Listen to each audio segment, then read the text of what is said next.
ба муносибати 74-уми солгарди ғалаба дар ҷанги бузурги ватанӣ дар Ширхоргоҳ кӯдакистони рақами 12 маҳаллаи 2 шаҳри Турсунзода чорабинии фарҳангӣ баргузор гардид. Дар ин ҷамъ омад дастурякони боғчаи рақами 12 бо ҳисси баланди ватандӯстиву ифтихори миллӣ ва фараҳу шодии беканор иштирок намуданд.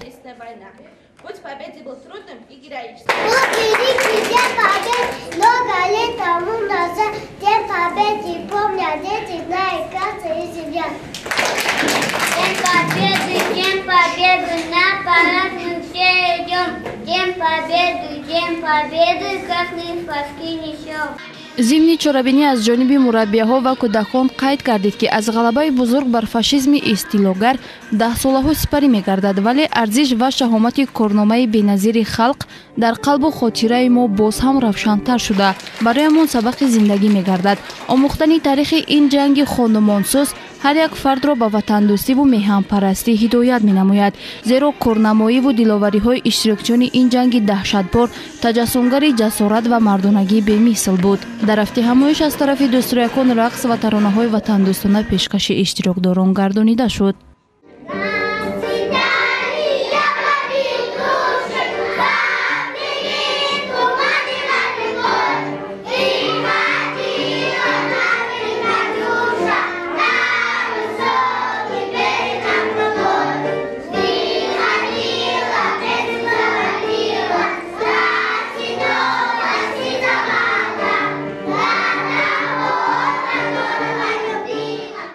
Файзуллоева Гулшан, мудири Ширхоргоҳ кӯдакистони рақами 12 шаҳри Турсунзода, оиди баргузории чорабинии мазкур фикру назари хешро ба таври зайл баён кард.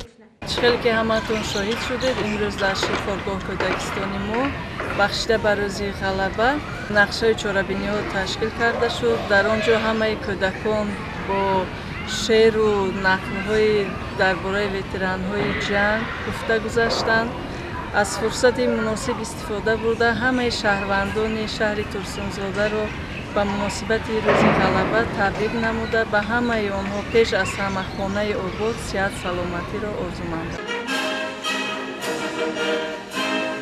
дар ҳақиқат бо гузашти солҳо шукӯҳу шаҳомати ҷашни ғалаба дар ҷанги бузурги ватанӣ, ки он замон бо ҷонисориҳои мардони шуҷои кишвар ба даст омад, меафзояд ва дастурякони Ширхоргоҳ кӯдакистони рақами 12 низ ин санаро дар сатҳи баланди ташкилию фарҳангӣ таҷлил карданд.